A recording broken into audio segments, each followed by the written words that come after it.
Hello, welcome back to Human Resource Management, and we are on the third part of the training and development for human resources. So, we are on this topic, human resource development.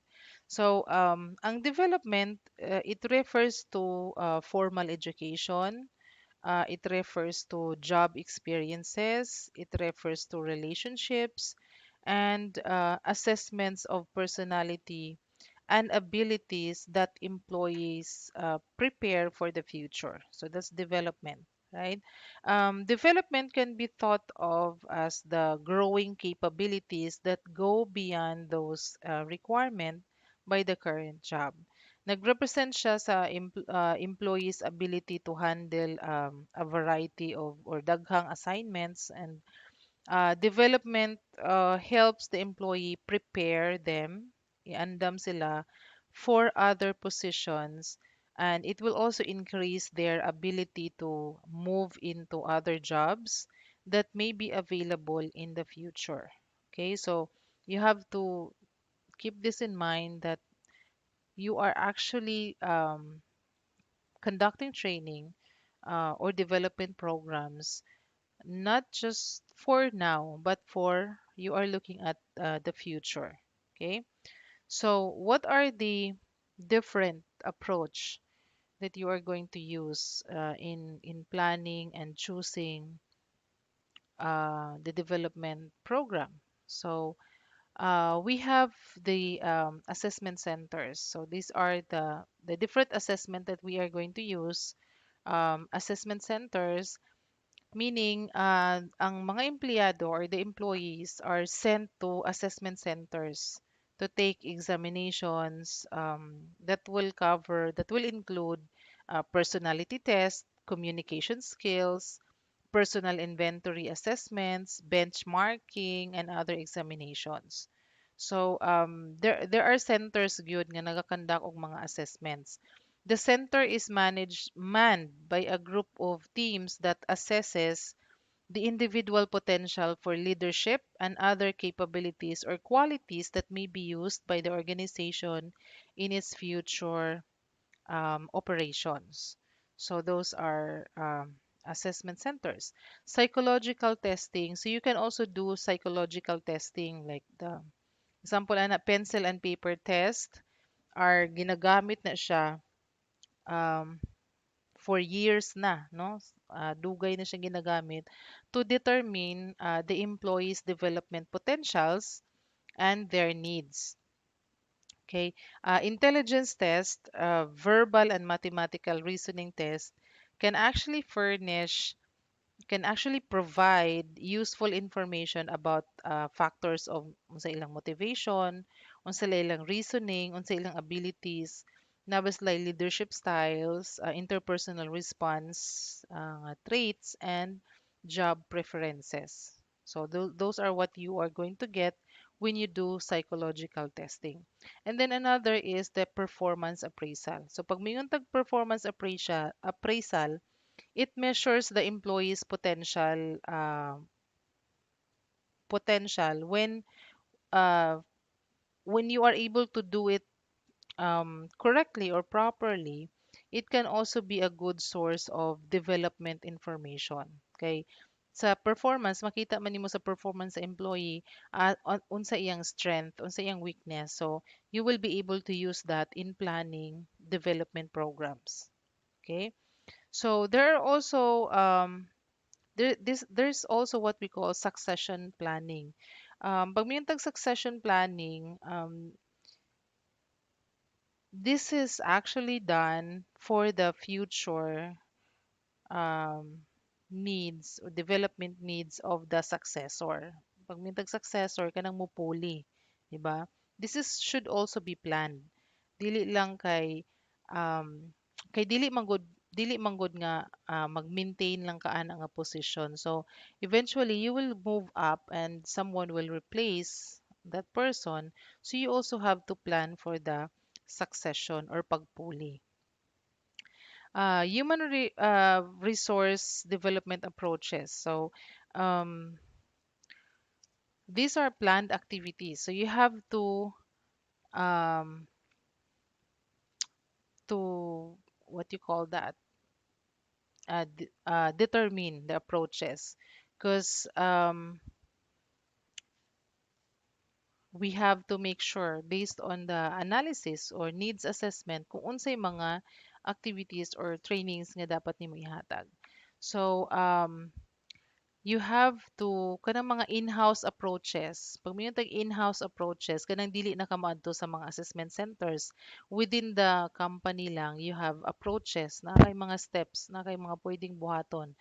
One is management coaching. So, pag may tag management coaching, ang kadtong imong immediate supervisor will coach you or the subordinate employee in performing certain functions that are necessary for his advancement.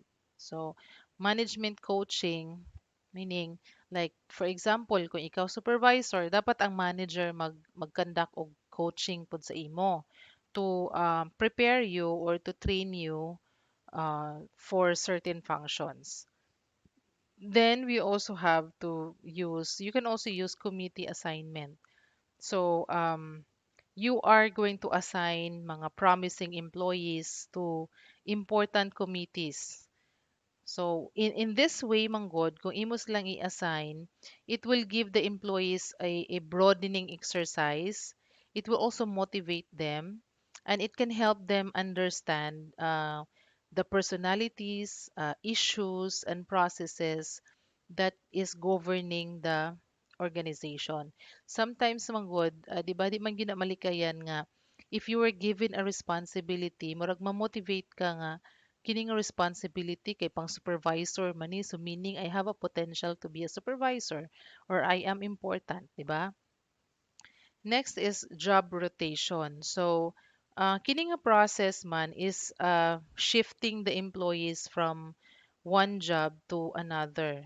So um, this is going to make sure that well-rounded ang imong mga employees. No, you have job rotation. Assistant to the position. So, kini is an assignment of an assistant to the position who works directly under the manager.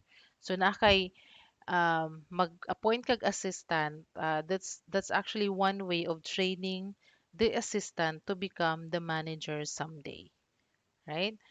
Job enlargement, it refers to adding challenges or new responsibilities to the employee's current job. So, gi-enlarge nimo iyang job, nag-add kag mga responsibilities. The next is mentoring. Mentoring is done by, mura po siya management coaching, but this is more kanang more individual. So, mentoring helps new members bring together successful senior employees with less experienced members. So, mura siya imong i-pair bitaw, kining successful pera nimo kanang bagong hire, then para ma-mentor niya, murag ma-train niya nga mo level up. Okay? Those are the in-house, no, mga in-house approaches nga pwede nimong gamiton. Then there are also off-site or outside nga mga development intervention. So kini nga technique sa paggamit og off-site will be effective because the individuals are given the opportunity to get away from the job, di ba? And concentrate solely on what is to be learned. So sa gawas nimo siya buhaton. So these interventions are usually held outside at the company's expense and will be served as a break from the office monotony. Okay. Um, Tinuod man gyud nga kay dahay for the whole year puro ra ka trabaho, moabot man gyud ang time nga ma-burn out ka. So mao nang naay mga activities nga himuon ang HR, ang management. So kung ma-HR na mo puhon, you will have to take that into consideration because maapektuhan man gud ang quality sa work if kanang walay recreation part. So, ang training can be one of the ways nga pwede nimong himuon so that you will be able to I mean, the employees will be able to have a refreshing start na pod, ba? So this is one of the these are the following programs that you can do outside of the company. Number one is formal education. So pwede nimo silang i-send sa formal seminars, sa mga workshop or other training programs nga gina-offer by training consultants or mga agencies. Okay, so pwede nimo silang i-send dito. Naapoy mga companies actually nga gisend nila para maeskwela ang ilang employees. Like for example, sa una naga-tutor ko og mga Korean, English ang tutor. And one of my students is actually a manager of Johnson and Johnson sa Korea. And gipangutanan ako I mean nganong may eskwela pa man ka. So iyang giingon nga gi-sponsoran siya sa company to learn English, no? Kay kuan man siya kanang manager man siya. So gi-send siya diri sa Pilipinas para mag-learn siya og English. Company expenses 'yon. Gisagot sa company. So that's one of the examples of an off-site or outside development interventions.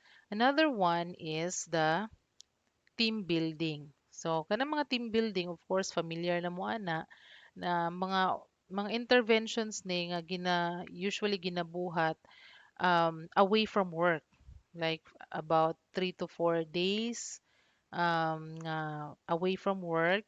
This is meant to kanabitang para mahimong cohesive or mahimong light, makabuo ka og teamwork among the employees. Then next is case studies. So unsa man ni mga case studies, mga classroom type ni siya of training technique nga kanang nag-provide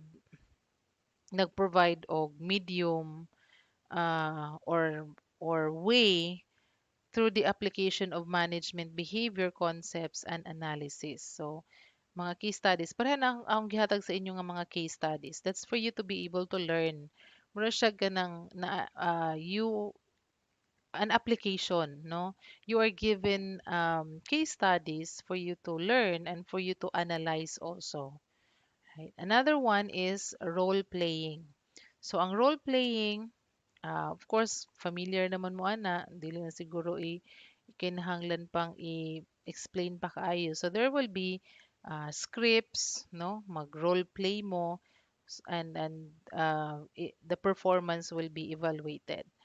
Lastly, we have simulations. So, ang simulations, manggod, these are, murag gitawag siyang business games nga gidevelop by human resource experts nga mag-require sa participants to analyze a situation and decide the best course of action based on the given data. So, gina-simulate gitagaan mo og ganang situation then i-analyze ninyo unsay pinakamaayo nga buhaton. Okay, so those are the offsite development.